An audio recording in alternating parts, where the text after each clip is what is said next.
Origami in the Garden is a traveling exhibition of larger-than-life origami sculptures cast in museum-quality metals.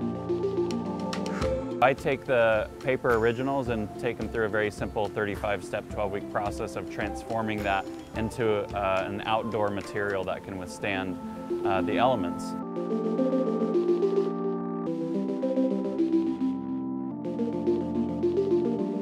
I grew up folding paper airplanes. I didn't know that that was origami. At the time, it wasn't introduced that way. I didn't have a formal introduction to origami until much, much later in my life.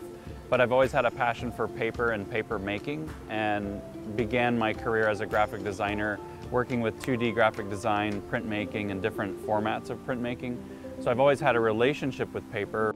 So as I began to develop my own voice as an artist and I realized I missed working with paper, I brought paper back into the studio and began developing this technique of answering the question, can I make paper more durable? Can I make it last longer? My challenge in making the paper into metal lends itself though because a flat sheet of paper can be formed into almost anything just through folding. And so I thought, well, a flat sheet of metal should lend itself as well. The challenge of creativity is how do you make something out of nothing?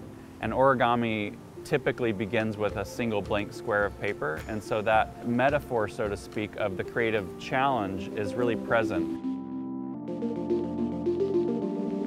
The ultimate point that I'm trying to create are stories and content within the work that's really inspiring, and that the subject matter of the origami itself is really the point.